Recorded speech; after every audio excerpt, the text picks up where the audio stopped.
le matin, on tenait notre meeting entre 9 h et 10 h.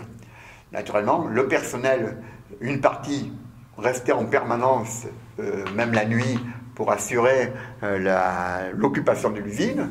Et puis après, ça se comprenait beaucoup plus pour du personnel féminin. Ben, il y en avait certains, ils n'allaient pas passer la nuit dans l'usine, mais bon, mis à part les femmes qui avaient des responsabilités syndicales, et beaucoup venaient le matin juste pour assister au meeting, pour savoir aussi ce qu'il en était de l'avancée de nos revendications, et pour aussi que l'on se prononce tous les matins par un vote à main levée pour savoir la continuité ou pas de la grève.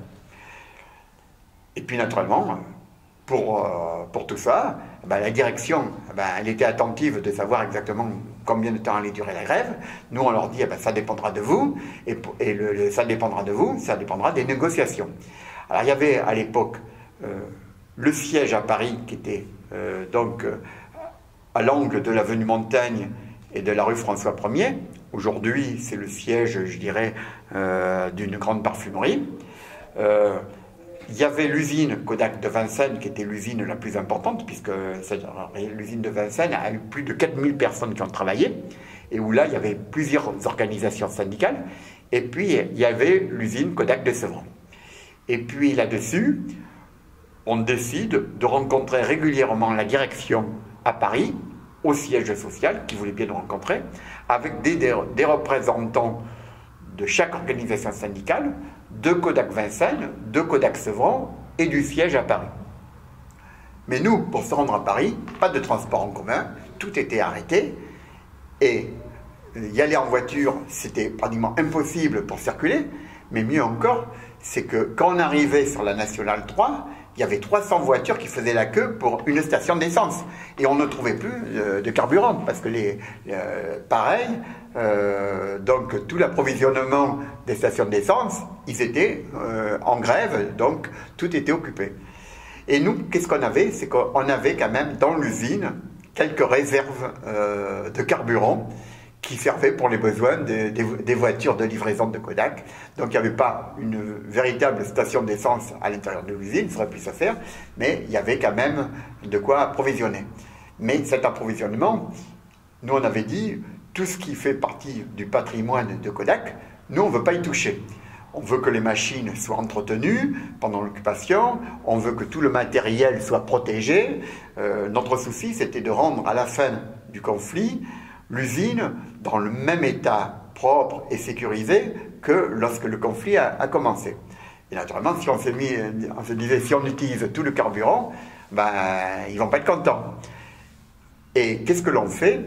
Ben, on dit, il n'y a qu'un moyen de se rendre à Paris tous les jours, c'est de prendre l'ambulance. L'ambulance, elle avait deux avantages. C'est que le premier avantage, ben, c'est que, on était prioritaire pour circuler, on mettait le gyrophare, et le deuxième avantage, c'est que lorsqu'on avait besoin de prendre de l'essence, ben on doublait les 300 voitures, on arrivait là dans une station d'essence, on disait c'est urgent, on transporte un blessé, et à ce moment-là, tout le monde a accepté que l'on passe devant tout le monde pour pouvoir prendre de l'essence. Mais pour ça, je dirais, il fallait naturellement qu'on joue vraiment le jeu à fond. Et combien de fois ça m'est arrivé, qu'on m'a barbouillé avec des produits, du rouge, et on m'a mis des bandages et tout, et j'étais allongé pendant que le collègue conduisait l'ambulance, et on se rendait comme ça à Paris, et avec la sirène et tout, et on arrivait comme ça à la direction de Kodak, ce qui nous permettait tous les jours de pouvoir se rendre à Paris, de pouvoir faire le plein d'essence. Et donc, c'est vrai que c'était un souvenir un petit peu qui ne s'oublie pas. Et puis, naturellement, les négociations, ben, ça se passait avec la direction. Et des fois, les négociations duraient très très longtemps. Et puis, un jour, l'action durait de plus en plus longtemps. Et on a dit, ben, nous, on ne partira pas tant qu'on n'aura pas abouti. Et naturellement, la négociation, elle a commencé. Le soir, on avait commencé à négocier vers 17 h, 18 h. Et puis, à 21 h, on n'avait pas avancé. Il y avait toujours des points de désaccord. Et puis, on a continué. Minuit, 1 h du matin, 2 h du matin. Et puis, là-dessus, ben, moi qui étais syndicaliste, je me retrouve qu'à 2-3 heures du matin, j'en pouvais plus, mais je voyais que les membres de la direction n'en pouvaient plus non plus, ils avaient les yeux qui commençaient à se fermer, et on a dit on fait une petite pause. Et puis pendant la petite pause, ben, on s'est assis par terre contre un mur.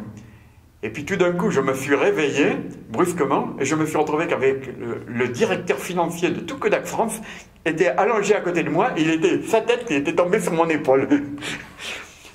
Ce qui fait qu'on avait beau être en désaccord, ça ne nous a pas empêché de dormir la tête l'un contre l'autre.